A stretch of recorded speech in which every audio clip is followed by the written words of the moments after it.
Hi everybody, take two of the Sunday night live stream. I hope you're all doing absolutely fantastic out there, and I really hope that it works this time. I've moved myself about 600 kilometers further south in Sweden. I am now in Stockholm, and if it doesn't work this time, it means that there's something wrong with the encoding software. I'm gonna have to change that, but I think that it had to do with my parents' Wi-Fi network. So, everyone, very welcome to the live stream. I hope that you can all see me. Just to tell you a little bit about how this works for all of you newcomers, you can ask your questions either here in the chat, or you can use the Mentour Aviation app chat, which I'm using to take some of the questions from. Or if you really have a question that you really want me to answer and you want to support the channel economically, then you can use the super chat feature, which will send some money into the channel, and it will highlight the messages for me. So I will definitely answer them. So if you want to do that and you want to support the channel, then feel free to use it. I also want to say a fantastic welcome to all of the new joiners to the channel. The channel is growing rapidly at the moment, and it's absolutely fantastic to see. If you haven't been part of my live stream so far, then I would suggest that you are so, because this is what I want to do. I want to be able to answer your questions, tell you what I think. It's always going to be my position. I'm not representing anyone else than myself, but I really like the interaction part of having this channel. So let's get kicking. Let's see what kind of questions that comes up. So the super button, by the way, is just below when where you're writing the questions right now. There's a little dollar sign, and if you have that dollar sign, it means that you have the super chat. It's not available in all countries, so if you don't have it, then you can't use it, unfortunately.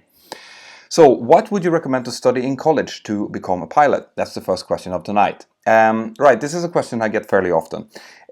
First of all, it's not. In all countries, it's not needed to have a college degree in order to become a pilot. But if you do, I always suggest that you study something that has to do with natural science. If it includes maths and physics, it's a great thing. But also, I really want you to focus on something that you think that you would like, and something that will provide you with a kind of backup in case the aviation dream doesn't come true.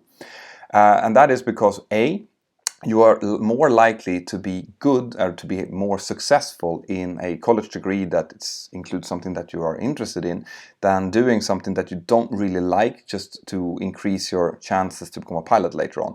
And those companies that requires you to have a degree normally don't specify what kind of degree it is. So just do something that you think you can get really good grades in. That would be my suggestion. What aircraft do you fly is the next one. I fly the 737-800, so I am type rated on the 737-300 to 900, including the MAX and the BBJ if needed. Okay, all of the other types inside of the type rating I need to do a different training on, which might be a CBT course, might be a simulator training or so, but it's included in the type rating. What is a type rating? Which is a perfect follow-up question there from Prakshi Shetty. A type rating is a specific course that you do on any bigger aircraft that you are going to fly. So if you're flying a large transport category aircraft, they're all slightly different. And obviously, in order for you to operate it safely, you need to be trained at all of the different specifics of that aircraft. That is called a type rating. It takes about 2 to 2.5 months to do, which you start off with a bit of theoretical training, a technical course on the aircraft where you learn all the systems and everything, and then you do a little bit of fixed-based training where you learn how to set up the aircraft correctly, how to do the normal checklist and things like that, and then you finish off with a full flight part in simulator where you learn how to handle the aircraft and also how to deal with non-normal situations like engine failures, system anomalies, things like that. And that is what the type rating essentially is. So once you've done the skill test on the type rating, you will be type rated on that aircraft and you will be able to fly it, providing that you keep your type rating current. You need to keep it current every year. You need to do a license proficiency check on that type in order for you to be able to fly it.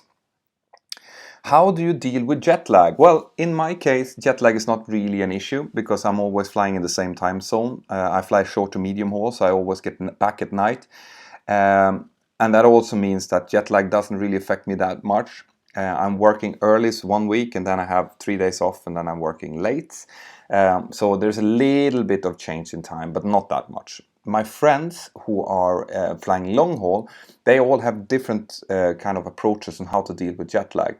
Some of them try to stay on the same time as home, which means that when they're away on a layover, they sleep when they should have been sleeping at home, which means they're sleeping during daytime, just to stay as much as possible within the same time zone. Others, they just change it. They force themselves to go to sleep and they're up during daytime, which of course is going to cause much more rhythm change. And I find that really, really hard to do. Other people might not do. So, I don't have a really good question on that. But it's really important to keep drinking a lot of water. It's really important to keep yourself fit and to have some kind of strategy to keep to. Right, so if you guys have the Mentour Aviation app, then I'll be taking some questions off there as well. So I am prioritizing the Super Chat and Mentour Aviation questions in here. So far, there's not too many questions on the Mentour Aviation app chat, so I will be continuing to answer these ones. Will you ever fly an Airbus 380? But those are some of those things that you can never really say as a pilot. When you become a professional pilot, the type that you fly is not going to be mattering that much, to be perfectly honest.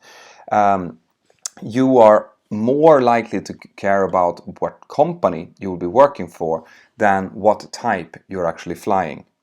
Now, the reason for that is because it's more important for me to know that I'm flying a short haul operator or a long haul operator with very good terms and conditions than what type I'm actually flying. All right. So if it ends up that I'm working for example, Emirates, which flies the Airbus 380, I will be flying the 380 and I'll be very happy doing so. And I don't know if that's ever going to happen, but I'm never going to say that it's not going to happen because this industry keeps changing so rapidly that you can never really tell what next year is going to look like. Mentor, do you speak any Spanish since you're in Spain? Bueno, claro, hablando un poco, pero no puedo hablar como un español, pero puedo hablar un poco, sí. So yes, I do speak a little bit, but not as good as I should be. This is one of those things that I'm actually a little bit ashamed of because my wife and my kids are now, quadlingual, but I would say I'm like 2.5 lingual. I should be speaking much more than I'm doing, but I've been a little bit lazy and I should probably do something about that.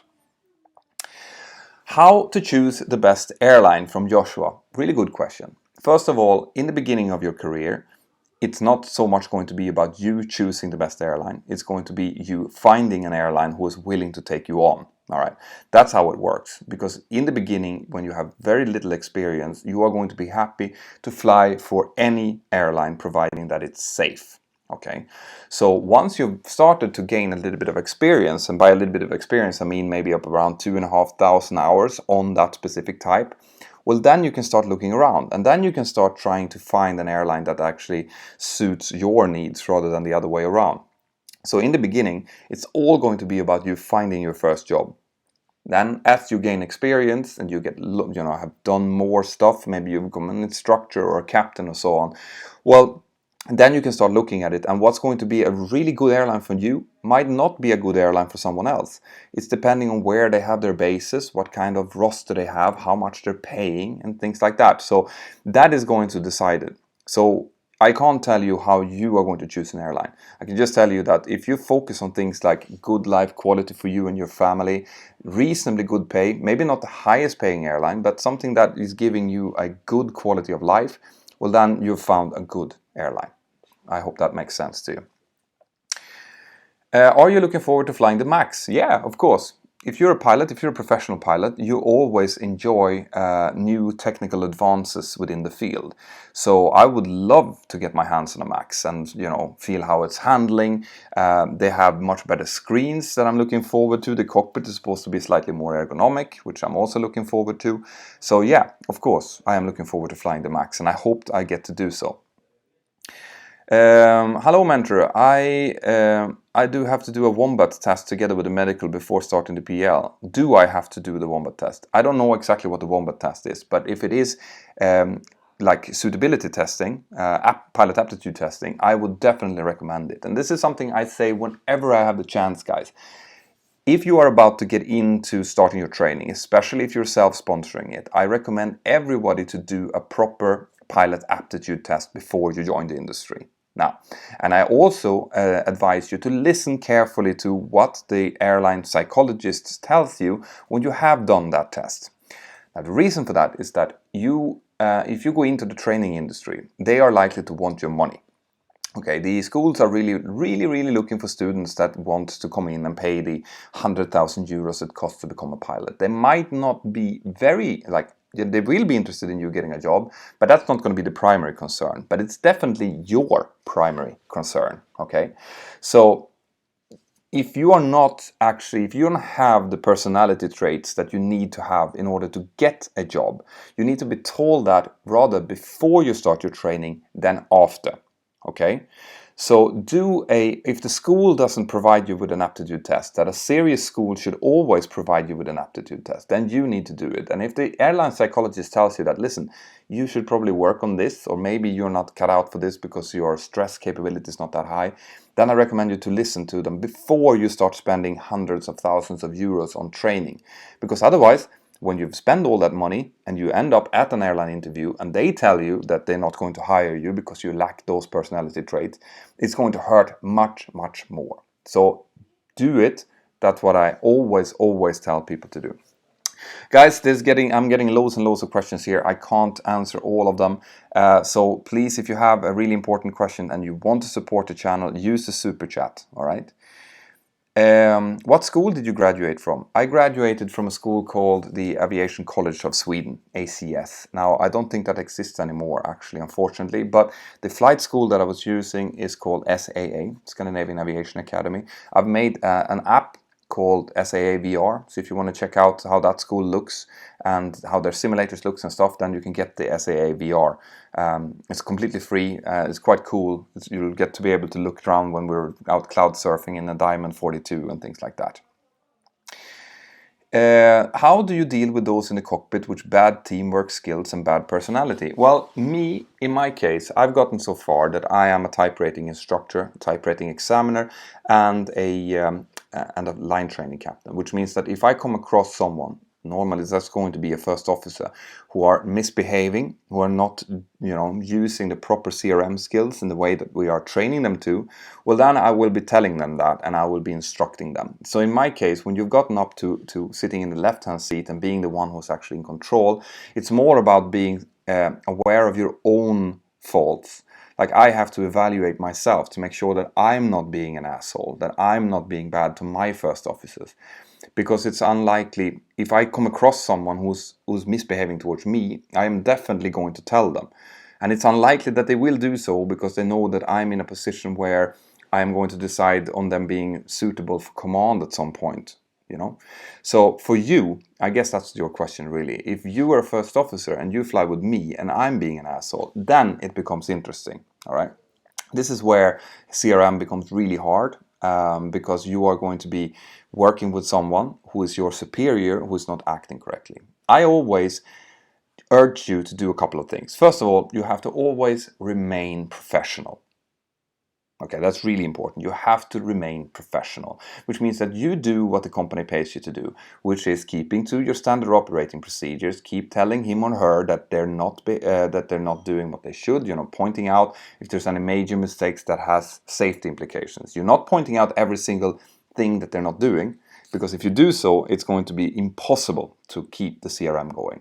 But you will have to speak up whenever something that has safety implications happens. Okay, that's number one. Number two, I need you to keep track of what it is that they have done. If there's something serious that they've done that you really think is inappropriate, then what you do is you continue to fly professionally, get the aircraft safely down on the ground, get your passengers safely down on the ground. Then once you're at the gate, the aircraft is standing still, then you confront them and you tell them, listen, this thing happened last flight. I do not appreciate it. We need to speak about this. And if they're still not listening to that, you always have the chance. If you think that it's not safe to continue to operate with this individual, you can always get off. Like, you can always say that, no, I'm not going to continue to fly with you, and you get off and you write a proper report outlining exactly what's happened. Now that obviously is something that's extreme, and that wouldn't happen very often at all, as in I've heard of it maybe once during my 15 years. But it is very good to keep the air clear, as in tell them. They might not be aware that they're doing something that's annoying you. This just might be their personality. So be honest with them. Tell them in a constructive and a positive way that, listen, this really hurt me when you told me like this. Or I don't appreciate being put down like that. And that's not going to be favorable for CRM. And if they're a good pilot, which most actually are, they might say, I'm very sorry. I didn't realize that I was doing that, or I didn't realize that was happening. And you can continue work, and it can actually build on a positive relationship rather than keeping it inside and thinking, oh, this is such an asshole. I never want to fly with this person again. So CRM is an art form. You guys who are first officers are going to be a little bit like chameleons. You're going to have to choose your battles when you want something to change, when you think that something is important. But remember that. Keep professional. Make sure that the aircraft safety always comes first and that you are doing the job that you are being paid to do. And then secondly, talk to them. And if they're not listening, you're going to have to take it one step further. I hope that makes sense. Good. Cool. Right, more questions. There's loads of them coming up. Joan, man, that is, that's fantastic. Really. Okay, I don't even know what to say. Joan, it's a lot of money. Just tell me if you put in a zero wrong there. Just tell me, and I'll get it back to you. Okay. Joan has just gone into the super chat and asked, do you fly exactly the same plane all day, or does the plane change after some flights? Right, that's a really good question. In most of the cases, we keep to the same aircraft during the day, because it's very hard to do a 25-minute turnaround that we do if you have to change the airplane in the middle. But in some cases, when we have an aircraft that needs to go for maintenance, for example, then we do have to leave that at our maintenance stations. So what we do then is that we have a so-called planned aircraft change that we knew about beforehand.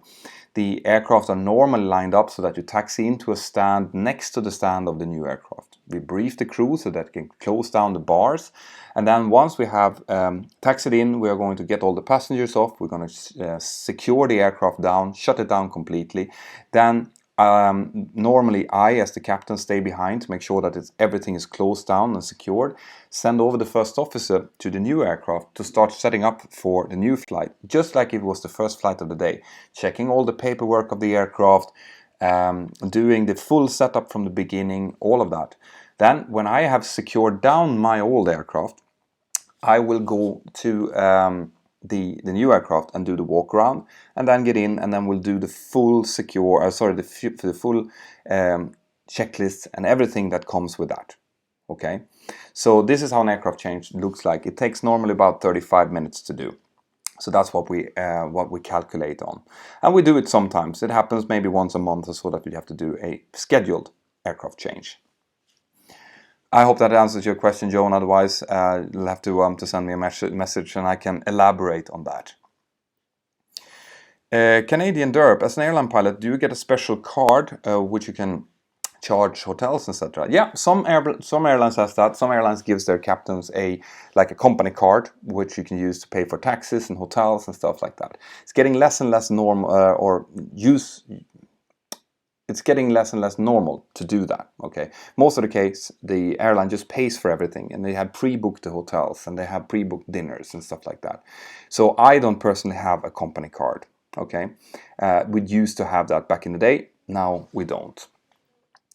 Which aircraft did you learn to fly on? I started flying on the Cessna 152 and the 172. I moved on to the Cessna 172 retractable gear and the constant pitch propeller.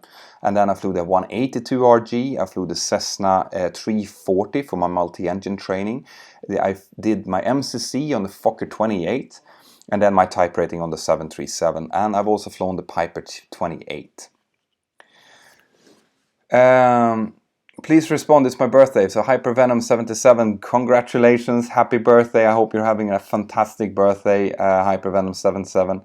I didn't see what your question was, but I really hope that you're having a great time.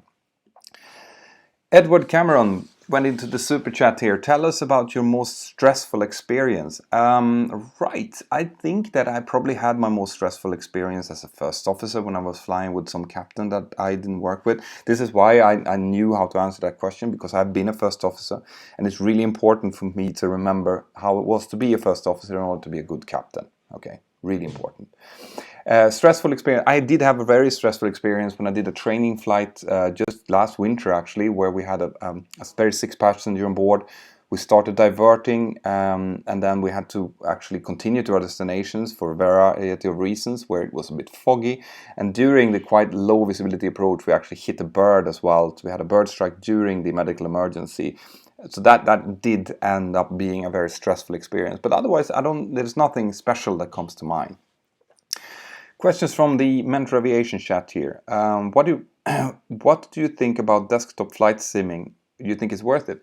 Yeah, I have answered this question before. Okay, I think that desktop simming is very good, especially if you are actually preparing for your type rating. You can prepare doing SOPs and stuff like that. It's a very good way of getting technical knowledge and knowing about system responses when you're using different autopilot modes, for example. But the caveat I have is that you might end up using SOPs that you have to de-learn in case of a type rating. So if you're doing extreme amount of flight simming and you're using SOPs that are not similar to the SOPs of the company that you're going to work with, then you actually might end up with bad habits that you're going to have to de-learn. Okay, so that's something that I always tell people about when they're doing extreme amounts of flight simming.